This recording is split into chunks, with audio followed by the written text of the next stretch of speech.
हमें पता चला था कि डिमोलिश करके कोई ओनर यहाँ पे कोई दूसरी बिल्डिंग बनवाना चाह रहा है। तो इंटीग्रिटी एक्ट 16 के तहत हमने इसको पहले बचाने के बाद फिर जो हमारा डीसी ऑफिस है उससे उसका रेट मुतयन करवा के हमने इसको परचेज़ किया। अभी ये दोनों जो घर हैं, दिलीप कुमार और राज कपूर, ये दोनों आर्कियोलॉजी डिपार्टमेंट की प्रॉपर्टी हैं और ये रिहेबिलिटेशन का काम यहाँ पे आपने जैसे देखा कि जारी है।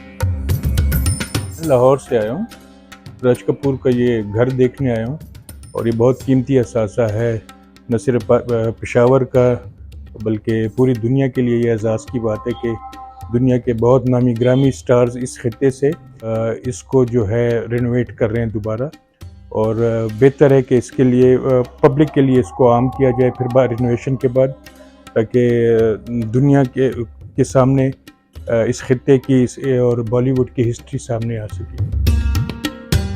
इंशाल्लाह आने वाले सालों में इसको प्रॉपर म्यूज़ियम बना के हम इसमें उनके ज़ेरे इस्तेमाल जो चीज़ें होंगी, उनके एल्बम्स होंगे या उनकी पिक्चर्स होंगी, उनको यहाँ पे लगवा के पब्लिक के लिए हम खोल देंगे।